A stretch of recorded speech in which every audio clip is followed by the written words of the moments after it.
Hello and welcome to all my dear students on the platform of KTHM e-learning, and also welcome to the class of SY BCom in semester 3.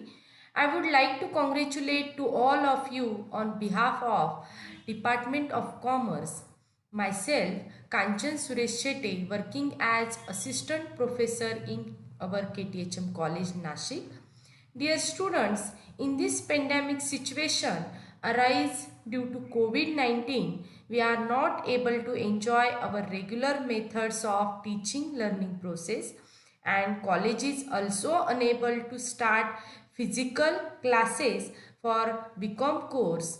But through the modern technology, we can continue our teaching learning process.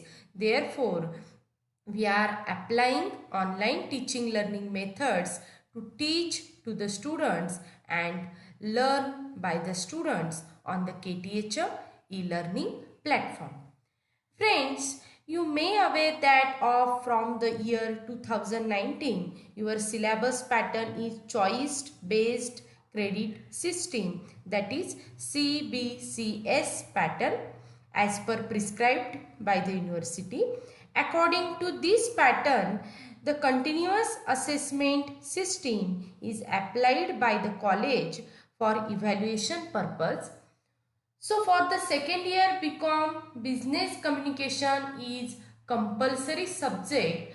Friends, one thing should be note that the syllabus of this subject is compulsory in English medium for all those students who are admitted in SYBCom from Marathi medium as well as from English medium.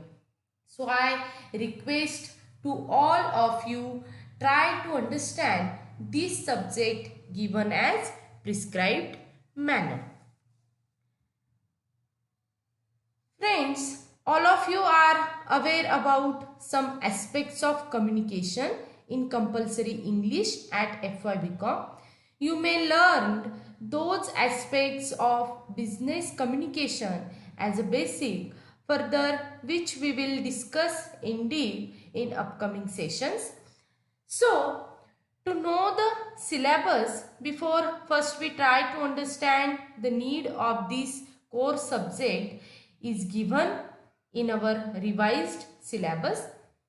Let me tell you first the meaning of business communication.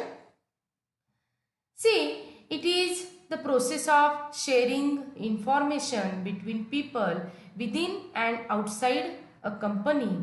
Effective business communication is how employees and management interact to each organizational goals.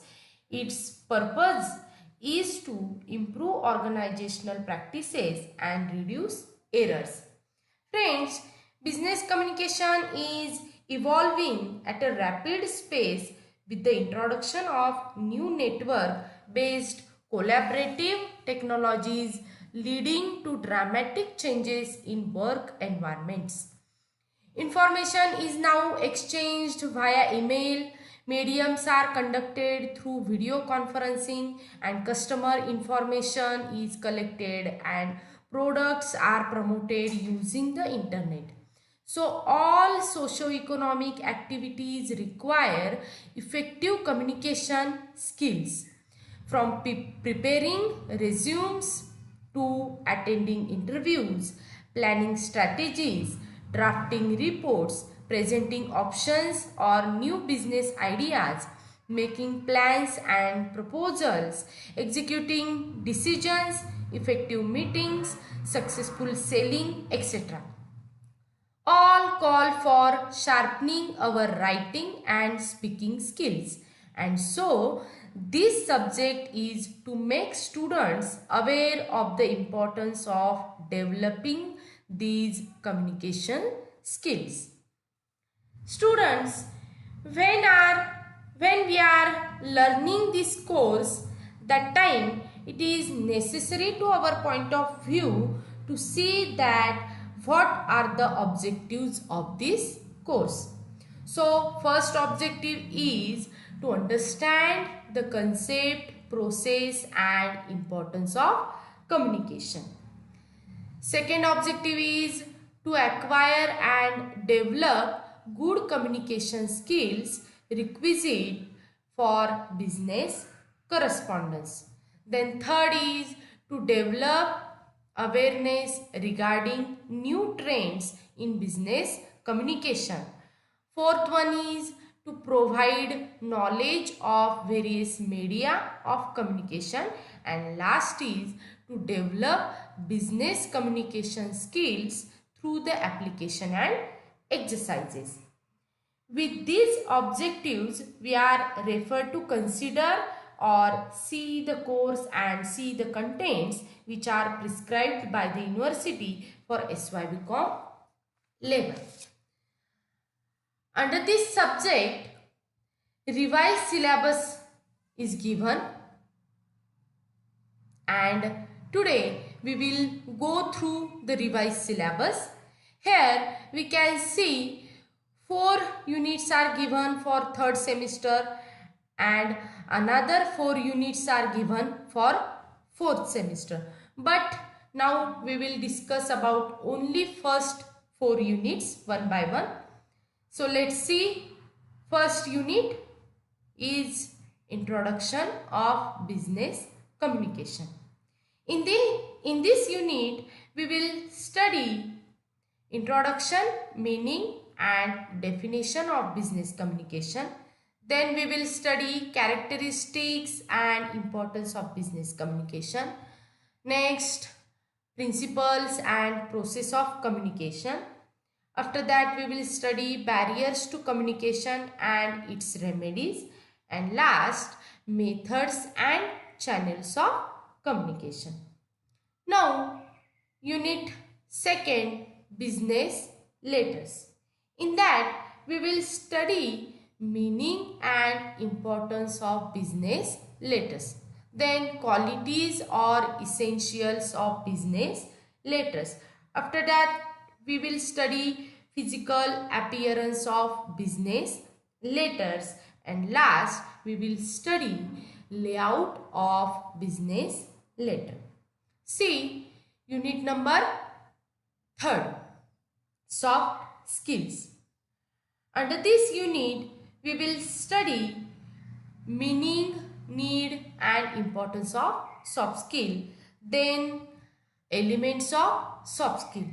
In that, various elements we will study like grooming manners and etiquettes, effective listening and speaking, interview skills, oral presentation, group discussion, problem solving skill and time management abilities.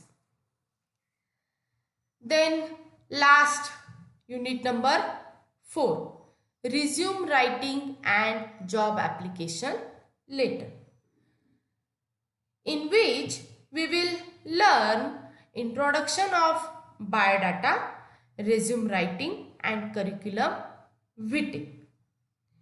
After that, we will study essentials, elements of biodata, resume writing and curriculum vitae.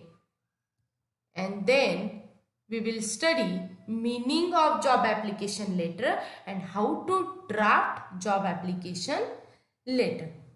So these are 4 units which are to be considered by us in our third semester.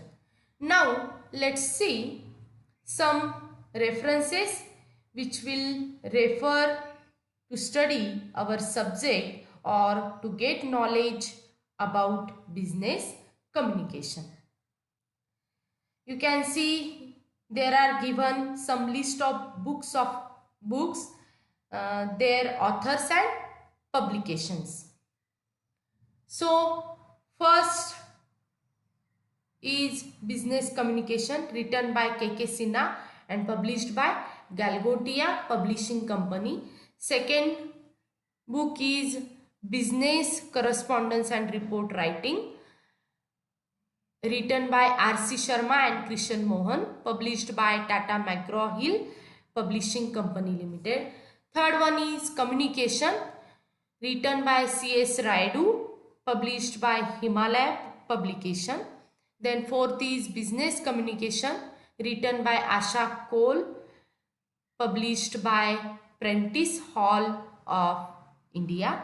Then fifth is Business Communication, Vashishta Neeru and Rajput Namita, written by this book